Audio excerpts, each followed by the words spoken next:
Жеке секторда көп қабатты үйлер салу, қуаттың жетіспеушілігі, орталық коммуникация көздеріне қосылу қиындығы. Таугүл шағын ауданының тұрғындары осындай қордаланып қалған мәселелерді ортаға салды. Ел президентіне хат жолдаған таугүлдіктердің талабымен тілші танысты. Таугүлдің таудай мәселелері бір қатар. Жеке сектор маңына көп қабатты үйдің құрылысы басталған. Алайда құрылыс салушылар тұрғындарға ешқандай құжат көрсете алмаған. Егерде бұл көп қабатты үй коммуникацияға ортақтасса, онда жеке секторда қиындықтар туындауы сөзсіз. Біздің қорқатын себебі біріншіден біздің трубаларымыз, су өтетін трубаларымыз, канализация, водоснабжение, сол шыдамайды. Себебі біз қазіргі уақытта көктемнің кезінде, күздің кезінде жаңағы трубаларымыз жарылып, су ағылып, мына жерде енді жаман иіс шығып тұрады район, осы өзіміздің районымызда. Екіншіден бұл енді электр қуатына да жетпейді мощность, оны біз тағы түсініп тұрмыз. Біздің қорқатын себебіміз бұл районның, микрорайонның коммуникациялары бұрынғы ПДП бойынша жеке үйлерге арналған. Көп этажды көп қабатты үйлерге арналмаған. Сондықтан мынау коммуникациялар ертең жарамсыздыққа келеді. Бәрі қазірдің өзінде үй салынбай жатып, анау төменгі жақтарда, осы көшенің төменгі жағында көп үйлерде цокольный қабаттарында су батып жатыр.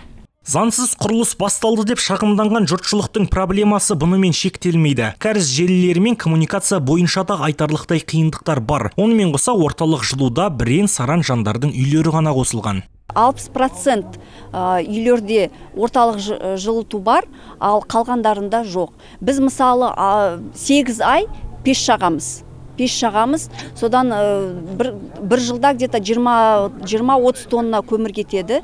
Енді сіздер оның несін білесіздер ғой, последствия, бұл енді смог болып тұрады. Сондай-ақ аудан тұрғындары мектеп пен балабақша жоқтығына шағымданды. Жақын маңдағы мектепке дейінгі мекемелер толық. Орталық жылуға қосылуға келетін болсақ, Теплотранзит жауапкершілігі шектеулі серіктестігі мынадай түсініктеме берді. Осы шағын ауданға техникалық шарттар беру сәтінде тұтынушылардың бір бөлігінде нормативтік жылумен жабдықтауды қамтамасыз ету үшін тиісті гидравликалық параметрлер болған. Бүгінгі таңда ауданда жылу желілері өткізу қабілетінен айырылған. 2021-2022 жылдары жылыту маусымында жылумен жабдықтау, әсіресе көп қабатты тұрғын үйлерде проблемалар орын алды. Орталықтанған жылуға қосылуды кешенді түрде қарастыру керек дейді коммуналдық қызметкерлер. Облыс әкімдігі компанияға тиісті тапсырмалар берді. Сонымен қатар қала әкімдігінде жоспар бойынша аудан газдандыруға жатады. Проектание планировки было внесено изменение 2000. Егжей-тегжейлі жоспарлау жобасы 2021 жылы өзгертілді. Нақтырақ айтқанда үйдің қабаты өзгертілді, яғни қосылды. Барлығы заңды түрде. Коммуникацияға келетін болсақ, жеке секторда коммуникация бөлек, көп қабатты үйлерде бөлек болады. Кейбір құжаттардың жоқтығына байланысты құрылыс тоқтауы мүмкін дейді, бірақ салынбайды деген сөз емес. Құжаттарды реттеу тек уақыт еншісіндегі жұмыс. Бұл ауданға көп қабатты үйлер салынады. Онымен қоса 120 орындық мектепке дейінгі балалар мекемесін жобалау және салу бойынша жұмыстар басталды. Сондай-ақ келесі жылы 600-900 орындық мектеп құрылысына арналған құжаттарды қайта өңдеу жоспарланған. Жандос Бақытұлы, Мейіржан Жұмамұратов, Наталья Зайц, 5-ші арна.